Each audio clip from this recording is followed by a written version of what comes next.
Guys, welcome back to another video. I am your beloved, dearest host of the channel, Gabriel Isusi. Now, today we are going to be reading Star Wars: The Courtship of Princess Leia by Dave Wolverton. And if you don't know, this is a book that was made before the evil clutches of Disney acquired Star Wars under their belt of countless ownership. So this is the only good Star Wars stuff out there. So let's peep this out. Star Wars: The Courtship of Princess Leia. Dave Wolverton. Star Wars. Chapter 1. General Han Solo, captain of the Millennium Falcon, stood at the command console viewport of the Mon Calamari star cruiser Mon Ramonda. Warning sounds tinkled like wind chimes as the ship prepared to drop out of hyperspace at the New Republic's capital of Coruscant. It had been so long since Han had last seen Leia. 5 months. 5 months hunting the warlord Zinji's superstar destroyer, Iron Fist. 5 months ago, the New Republic had seemed so secure, so in control. Maybe now, with the Iron Fist gone, warlord Zinji would be crippled and things would go smoother. Han longed to get off the humid Calamarian ship, longed even more for the taste of Leia's kisses, the caress of her hand on his brow. He'd seen too much darkness lately. Too much. The white starfield on the screen resolved as the hyperspace engines cut, and Chewbacca roared in alarm. Across the blue velvet of space, where the city night's lights of Coruscant blazed from the dark world, were dozens of enormous, saucer-shaped starships that Han recognized immediately as Happen Battle Dragons. Among them were dozens of slate-gray Imperial Star Destroyers. "Get us out of here!" Han shouted. He'd seen a Happen Battle Dragon only once before, but it had enough. Full shields, evasive action. He watched the 3 dorsal ion guns of the nearest dragon, expecting them to knock him from the sky. The blaster turrets on the saucer's rim all swiveled towards him. The Mon Ramonda twisted and drove planetward, toward the lights of Coruscant. Han's stomach wrenched. His Mon Calamari pilot was well schooled, and knowing they could not run before setting a new course, he surged into the Happen warships so that they could not fire without the risk of hitting one another.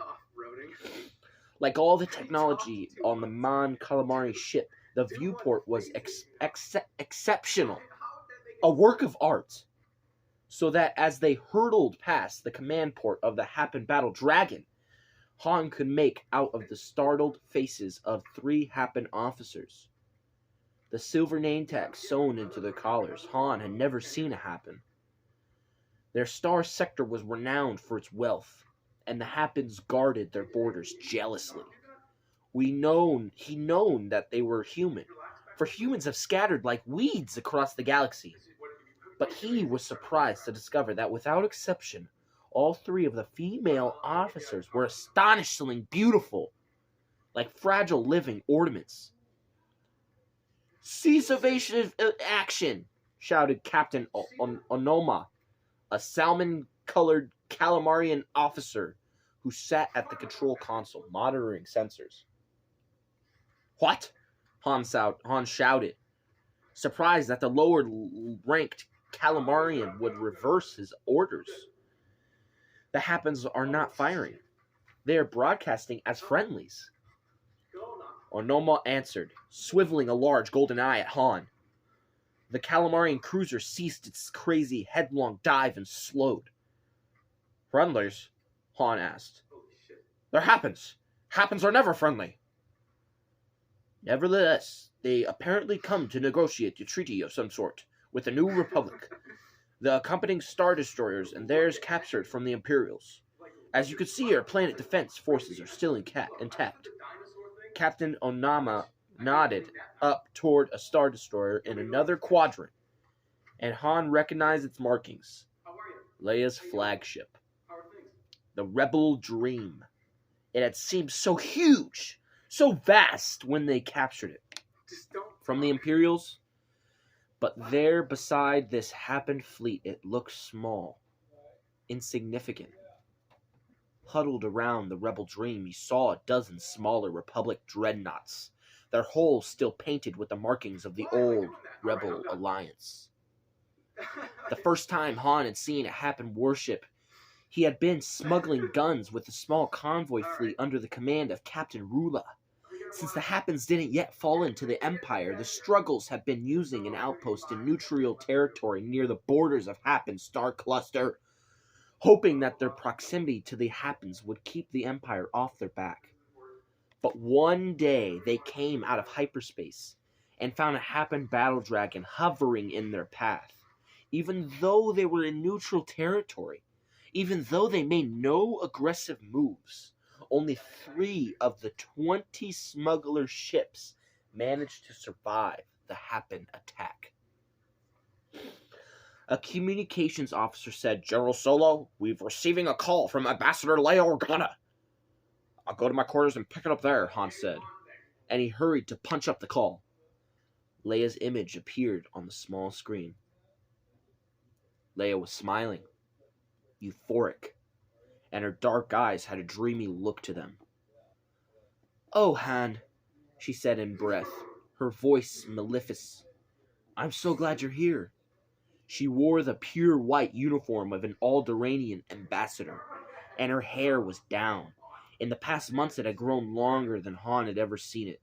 In her hair she wore the combs he had given her, made from silver and opal mined on Alderaan before Grand Moff Tarkin blasted the planet to cinders with the first Death Star. "I missed you too," Han said huskily. "Come down here to Coruscant, to the Grand Reception Hall," Leia said. "The Happen ambassadors are about to arrive." "What do they want?" "It's not what they want. It's what they're offering.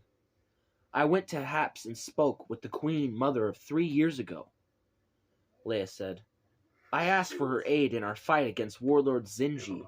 She seemed very distant, non-committal, but promised to think about it. I can only guess they've come to give the aid." Lately, Han had begun to realize that their war against the remnants of the Empire might take years, even decades, to win. Zinji and some lesser warlords were firmly entrenched in over a third of the galaxy, but the warlords now seemed to be on the move, pillaging entire star systems as they swept towards the free worlds. The New Republic could not patrol such a vast front, just as the old Empire had struggled to rebel the Rebel Alliance. The New Republic battled that might of the warlords and their vast fleets. Han didn't want Leia to get her hopes up and raise for a Happen alliance. He said, "Don't expect too much from the Happens. I've never heard them giving anyone anything except a hard time."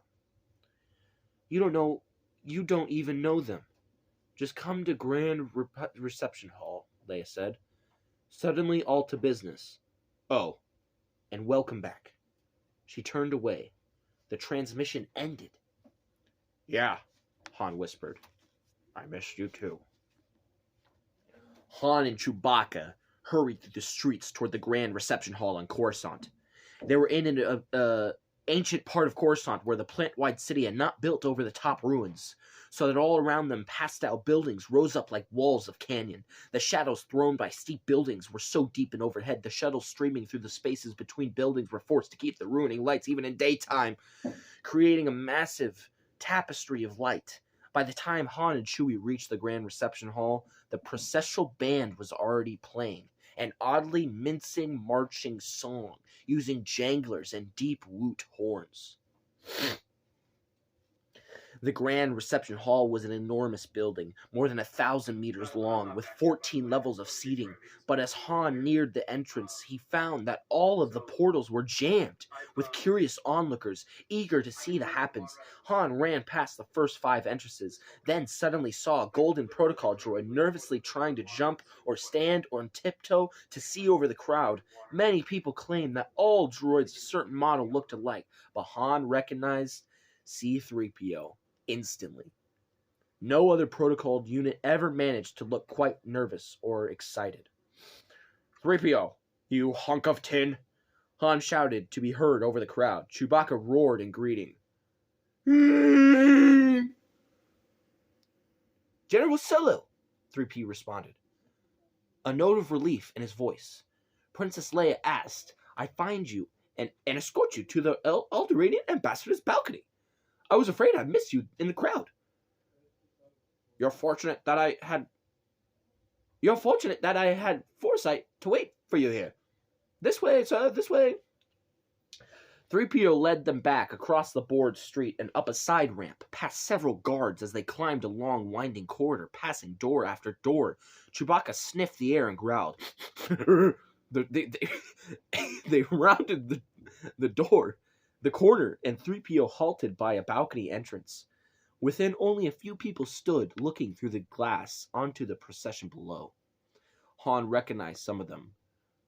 Cardalus Rican, the Alderaanian general who had commanded Hoth Base, Tarikan Horm, president of the powerful Alderaanian Council, and an immensely fat man who registered in the repulsor chair. Rather than try to carry his own weight, and Mon Mothma, commander of the New Republic, stood next to the bearded gray Godel, who gazed dispassionately towards the main floor. Head tilted, aiming his sensor horns in Leia's direction. The diplomats were all speaking softly, listening to conlinks and watching Leia, who sat dais, really gazing on the happy and diplomatic shuffle that landed on the pad built within the great open air hall. Perhaps 500,000 beings had gathered on the main floors, eager to catch a glimpse of what happens. Tens of thousands of security guards had cleared up the golden carpet between the shuttle and Leia. Han looked up at the balconies. Nearly every star system in the old empire had its own balcony here, and beside each balcony was the nation's standard. Over 600,000! And those standards hung now in ancient marble walls, showing the membership of the New Republic. Down on the floor, silence fell as the shuttle dropped in its loading ramps.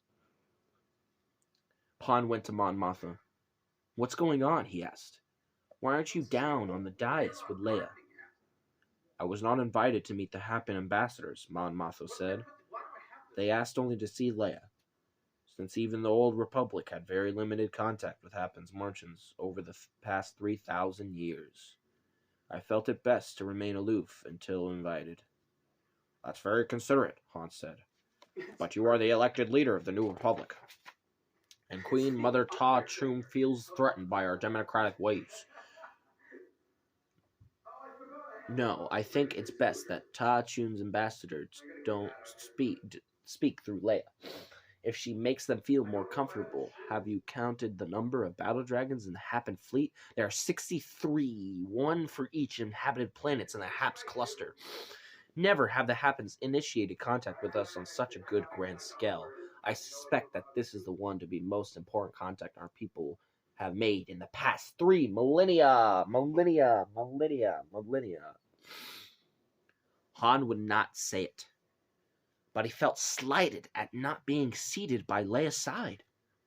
The fact that Mon Mothma had been similarly treated aided to the offense. They waited only a moment before the Happen began to disembark.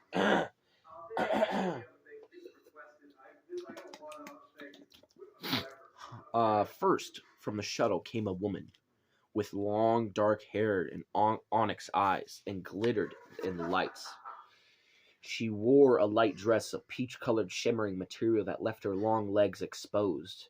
Microphones on the floor fed into the balcony, and Han could hear a sigh pass through the crowd as the beautiful woman made her way up into the promenade. She approached Leia and dropped gracefully to one knee, keeping her eyes on Leia. In a strong voice, she spoke in Happen. Elin Sibeth Atak Chume Chaka Leia Inerisith a Apel Serenal Haps Renfele Sarun. She turned and clapped her hands 6 times. A dozen women in shimmering gold dresses began descending from the shuttle, running quickly and playing silver flutes and drums, while others sang over and over in clear, high voices. Hapes, hapes, hapes. Mon Mothma listened intently to her comlink as the translator broadcast the words in basic, but Han could hear the translator. Do you speak this stuff? Han asked 3PO. I am fluent in over 6 million forms of communication, sir, 3PO said regretfully, but I think I must be experiencing a malfunction. The Happen Ambassador cannot have said what I heard. He turned and started to walk off. Darn these rusty logic circuits. Excuse me for what I report for repairs. Wait, Han said, forgetting about the repairs. What did she say? Sir, I think I must have misunderstood, 3PO said. Tell me, Han added more forcefully, and Chewbacca growled a warning.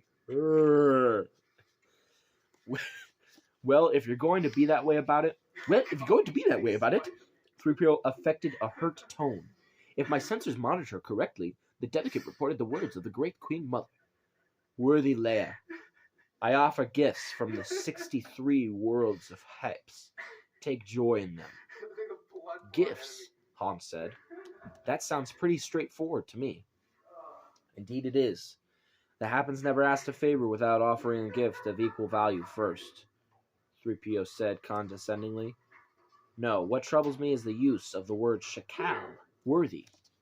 The Queen Mother would never apply that word to Leia, for the Happens use it only when speaking to equals. Well, Han heard as guess, they are both royalty. True, 3PO said, but the Happens practically worship their Queen Mother. Indeed, one of their names for Arenda, she who has no equals. So you see, it would not be logical for the Queen Mother to refer to Leia as her equal. Han looked back down at the unloading ramp and shivered as the sense of foreboding washed through him. The sounds of drums thundered. 3 women in bright, almost garnished silks rushed to the shuttle, bearing a large container of color in the mother of pearl. 3PO still spoke to himself, shaking his head and saying, I really must have these logic circuits repaired. As the 3 women spilled the contents onto the floor, the whole crowd gasped. Rainbow gems from Galanor. The gems glittered with their own fire in dozens of shades, from brilliant cardinal to blazing emerald. Indeed, the invulnerable able gems were not gems at all, but a silicon-based life form that glowed with its own brilliant inner light. The creatures often worn on medallions and matured only after thousands of years. Only Gem could buy a Calamarian cruiser, yet the Happens had thrown hundreds of mated pairs to the floor. Leia showed no surprise. A second trio of women, far taller than the others, descended from the diplomatic shuttle wearing leathers in colors of tawny, ochre, and cinnamon. They danced lightly on the sounds of the flutes and the drums, and between them floated a platform that bore a small, gnarled tree with ruddy brown fruits. Twin lights floated above it, beaming steadily like the suns of some desert world. The crowd murmured quietly until the ambassador explained, Celeba terefel ni la sarala. From Celeb, a tree of wisdom bearing fruits. The crowd murmured quietly until the ambassador explained. The crowd... What? Where am I? The crowd suddenly shouted. A tree of wisdom bearing fruit. The crowd suddenly shouted and cheered in delight, and Han stood dumbfounded. He had thought the wisdom trees of Celeb were only a legend. It was said that the fruit of the wisdom trees could greatly boost the intelligence of them who had passed into old age. Han's blood pounded in his veins, and he felt lightheaded. A man came forward to the sound of the music. A cyborg warrior dressed in full happy body armor, black with silver trim. He stood nearly as tall as Chewbacca, and Strode purposefully pulled some sort of mechanical device from his arm and laid it on the ground before Leia. Charuba, Endura, Mela, Incesalata. From the high-tech world of Charuba, we offer a gun of command. He leaned against the glass from the support and gun of command and had the Happian troops nearly indirigible in small aims of combat for released in the electromagnetic wave field that virtually neutralized an enemy's voluntary thought process. Those shot with the gun in command stood helpless as invalids, unaware of their surroundings and intended to follow any orders given them, for they could not distinguish from command of the enemy as their own voluntary thoughts. Han began sweating. Their every word, each planet in the Hape system is offering its greatest treasures. Han realized, what could they hope to gain? What could they want in return? Han leaned against the glass for support. The gun of command had made the Hap's troops nearly irresistible in small arms combat, for it released an electromagnetic... What am I doing? Come on. Oh... He watched over the next hour, the music of the drums and flutes and high, sealed, clear walls of women singing hapes, hapes, hapes over and over again seemed to pound through his veins, through his templates. 12 of the poor worlds each gave Leia Star Destroyers, capturing from the Empire, while others brought things that held more historic value. From Aberynth came an old woman who spoke only a few words in the importance of embracing life with accepting death, offering a thought puzzle that her people held to be of great value. UT sent a woman who sang a song so beautiful that the sound seemed to carry Han away to her world on a warm breeze. At one point, Han heard Mon Mothma whispered, "I knew Leia had asked for money to help fight for the warlords, but I never imagined." And finally, the singer stopped singing and the drums stopped beating, and a portion of the wealth of the hidden worlds of Hapes lay scattered on the floor of the grand reception hall. Han found that his breathing came ragged from his lungs, for he kept unconsciously holding his breath as the gifts were offered. The silence on the floor of the hall seemed heavy, ominous. More than 200 ambassadors from the worlds of Hapes stood on the promenade, and Han marveled at them. For once again, he was impressed by their grace and their beauty, by their strength. Until today, he had never seen them happen. Now he would never forget them. No one spoke as the Happens held their silence. Han waited to hear what they would ask in return. His blood thrilled, for he realized they could only want one thing: a pact with the Republic against the combined might of warlords who served as the last remnant of the Empire. Leia leaned forward from her throne, looked over the gifts approvingly. "You said that you had gifts from all 63 of your worlds," Leia told the ambassador, "but I see here gifts from only 62. You have offered me nothing from the Haps itself." Han was shocked by the remark. He had lost count of the gifts long ago, stunned by the wealth the Happens offered, and now Leia's comments seemed churlish, greedy. He expected the Happens to scoff at her bad manners, take everything and leave. Instead, the Happen ambassador smiled warmly, as if pleased that Leia had noticed, and looked up and held Leia's eyes. She spoke. The 3PO translated. "That is because we have saved our greatest gift for last." She motioned with her hand, and all the Happen ambassadors stepped aside, clearing the aisle. Without fanfare, without the music of horns, only in silence did they bring their last gift. She motioned with her hand, and all the Happen ambassadors Dude, I just read that. 2 women, modestly dressed in black with silver ringlets in their dark hair, came from the ship. A man walked between them. He wore a silver circlet that held a black veil in front of his face, and his long blonde hair fell down around his shoulders. The man was bare-chested, except for a small silk half-cloak fastened with silver caps, and in his muscular arms he carried a large, ornate box of ebony inlaid with silver.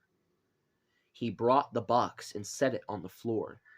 He sat on his haunches, hands resting lightly on his knees, and the woman pulled back his veil. Beneath it was the most incredibly handsome man that Han has ever seen. His deep-set eyes were a dark blue-gray, like the color of the sea of the horizon, and prompt wit, humor, wisdom. His powerful shoulders and firm jawline were strong. Han realized that this must be some high dignity from the royal house of Hapes himself. The ambassador spoke. Hapesa ruanshin, ta chume elasa isloder chumeda. From Haps, the queen mother offers her greatest treasure, her son Isloder, the Chumeda, whose wife shall reign as queen. Chewbacca growled in the crowd below.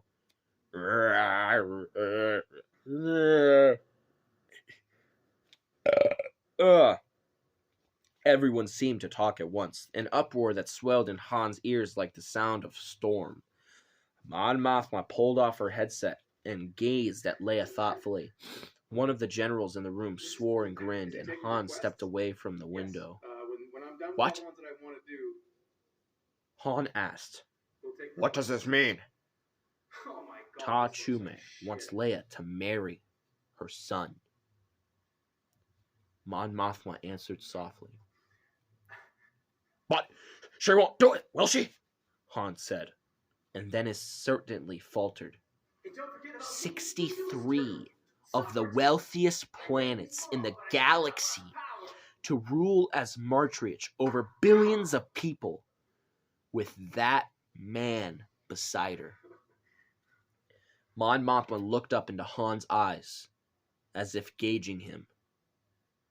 With the wealth of the Hapes to help fund the war, Leia could overthrow the last remnants of the Empire quickly, saving billions of lives in the process.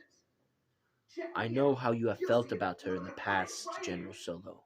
Still, I think I speak for everyone in the New Republic when I say, for all our sakes, I hope she accepts the offer.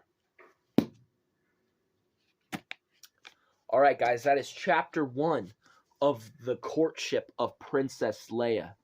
Man, this probably takes place in Legends. This is my first time reading it. This was given by a dear friend of mine. But this obviously takes place after Return of the Jedi, when they're still trying to defeat the last remnants, and Han's in trouble, man. Han's got to fight this dude. Han's got to riz up Leia more than this Hapian guy can. You know what I'm saying? So we're gonna see who she marries. We're gonna see if they can get this Iron Fist, whatever they're talking about, or if they already have it. I'm not sure, but that's the first chapter. If you want to hear the second chapter, just let me know. But yeah, that's about it. See ya.